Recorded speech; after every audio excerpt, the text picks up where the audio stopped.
not the whole story. So you touched upon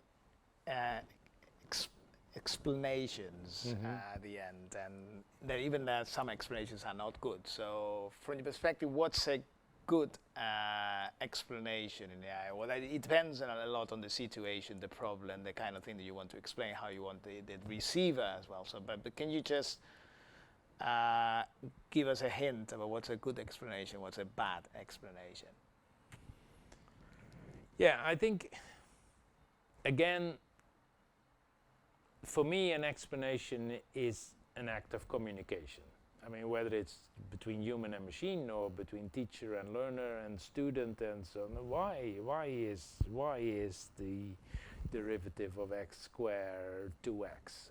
And so the teacher can then come up with examples, and then if the examples don't work, simplify the example. So I think it's an act of communication, and it's not a one-shot thing. So I think it's important for the explainee to be able to steer the direction of the explanations, for example, through questions.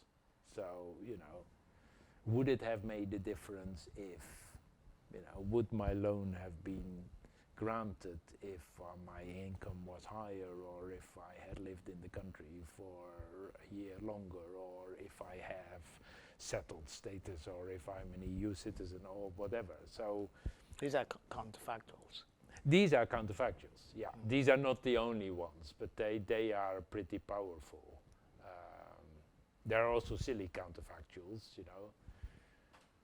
So a woman could ask, would it have been different if I was a man?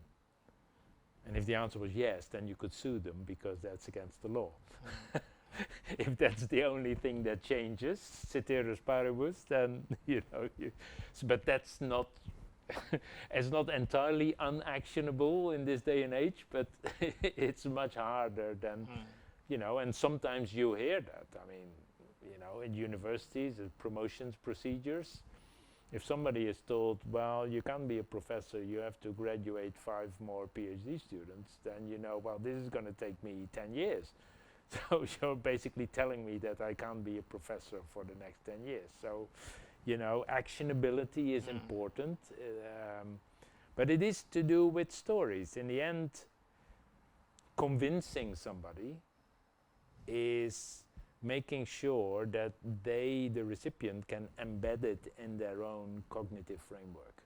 And almost the best convincing would be that they would have done the same thing if they were in your shoes, right? So if a student comes to you and challenges you on their mark, and then you say, well, look, you did this right, you did this wrong, this was a pretty bad mistake here, this was a small mistake, so I just deducted a few marks there.